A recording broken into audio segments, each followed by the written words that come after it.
Making money in DoorDash in 2023 is not easy for a lot of drivers. The main reason for that is we see a lot of orders with low tips, no tips, and sometimes we go to places and we have to wait. In today's video, I'm going to give you 5 places no driver should go most of the time. Let's get into it. Welcome back to Mr.BetonYou. Now, with any list, obviously, a lot of you guys are going to say, well, no, my market, that place is good. This is good. I don't go here, but I go there. It's cool.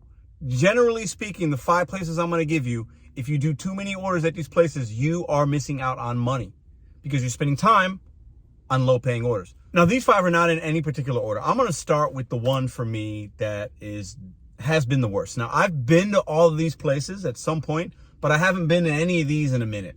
The first one, Dollar General. Dollar General's on Shop and Pay, obviously. I like my Shop and Pays. The base pay can be higher. But this is a freaking dollar store. How much of a tip you think you're going to get, right? I mean, this is a store that historically they got crap everywhere. There's a lot of times missing items. They got stuff here on one shelf, one week, the same item on another shelf. You can't get anybody to help you. It's sloppy. It's messy. This is a place that you can spend a significant amount of time in for low money. Don't go to Dollar General.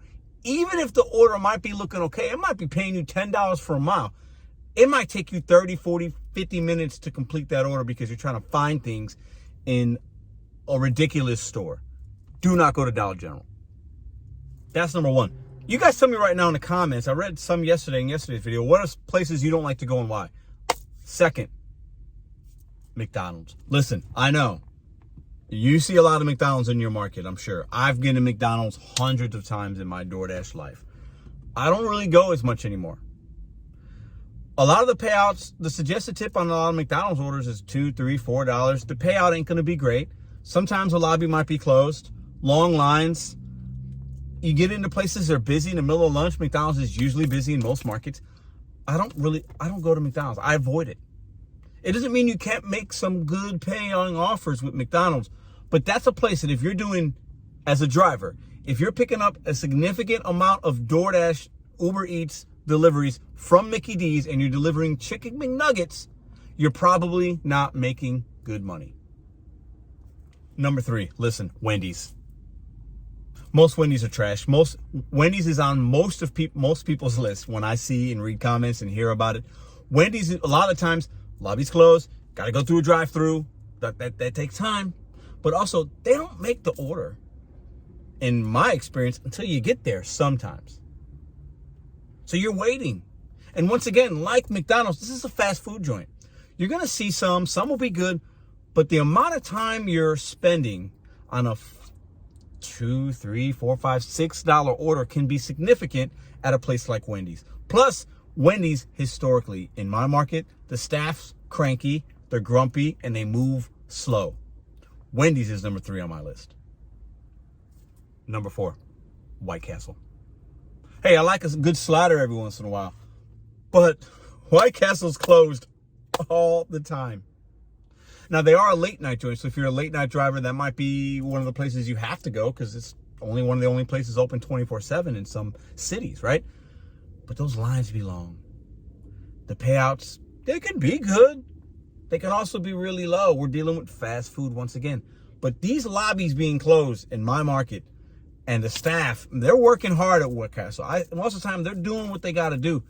But it's just not worth the time for the payout. Is number 4. Haven't picked up an order or accept an order from in a minute. Now, before we get to number 5, all these are places that historically I might go give them a couple tries, have a bad experience, and then I'll wait a few weeks or a couple of months because there might be turnover, right? And you might have a better experience down the line. So when I say don't go to these places, it means basically you might be costing yourself some profits because you're dealing in low tip scenarios and you're wasting a lot of time. But also, if you put a spot on your blacklist, come back to it in the future because you might have a better experience. So in January, I might have been waiting a significant amount of time at Wendy's. But now that we're in October, the staff might be different. The procedures might be different. If you see an offer that might be worth your time, accept it and give it a try. And then what do you got to lose? You get there and it's like, oh, same old Wendy's as it was in January. Now I know, I'm done. You unassign it if the line's long. If you get there, maybe the lobby's reopened, maybe it's a better experience, different staff, different management, different procedures. Now you know, maybe you can go back to that Wendy's. Let's get to number 5. This one also I see often from you guys. I've done a lot of pickups from here, but it's also been a minute. And it can be select. Some of these merchants in my city are good and some aren't, for a couple of reasons. Wingstop, I like them lemon pepper wings. The homemade ranch is delicious. Wingstop is trash. My 2 local Wingstops, 2 out of the 3 that are close at least, rude staff, long wait times, people wanting extra done chicken wings. It takes a long time. You gotta make your beverage at Wingstop, at least mine. A lot of you guys don't like that. Stay away from Wingstop. Historically, you might get some good paying offers. The $1 a mile is good, but Wingstop is gonna take your time. The staff is just rude in my market. They just hate what they do. Most of my contract violations historically have come from Wingstop, McDonald's, Wendy's, because those are kind of the low paying offers with maybe there's low tip, no tip. The consumers ordering from these kind of places historically will also be the ones that say they don't get their food. Wingstop, I think, is a number 1 offender. Wingstop and Popeyes are the 2 places that you guys and I've experienced where you're also going to run into consumers that aren't treating you right, bad instructions, plus you had to wait and the pay wasn't worth it.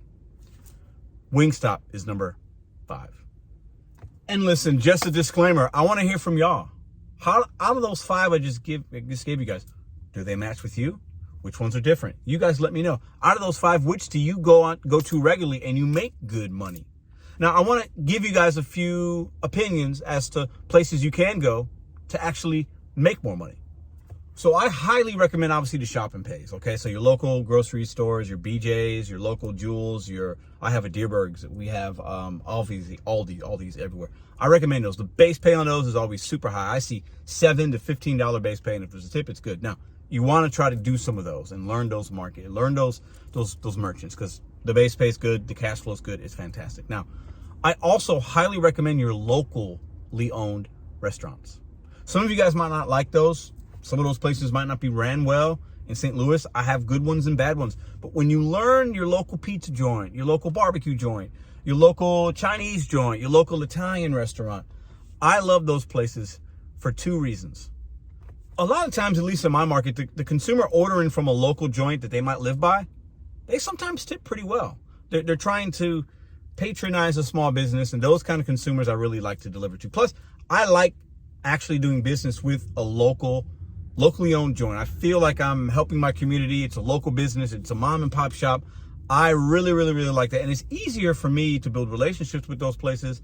And it feels good to deliver those kind of joints. I like that. Plus, your higher end sushi joints, Italian places where the ticket subtotal is going to be high, gives you an opportunity for that tip subtotal to be better.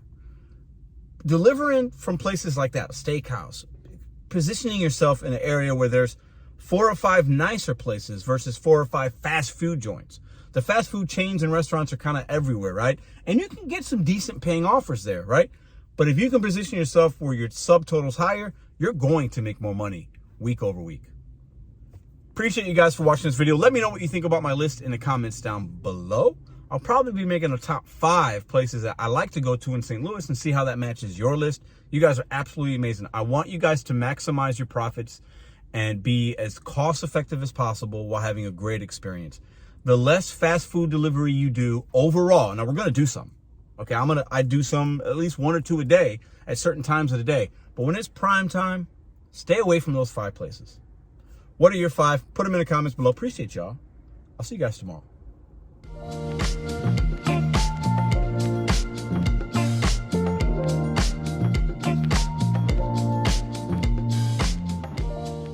If you like this video or others, check out this one here. Consider hitting subscribe. Let me know what you think in the comments.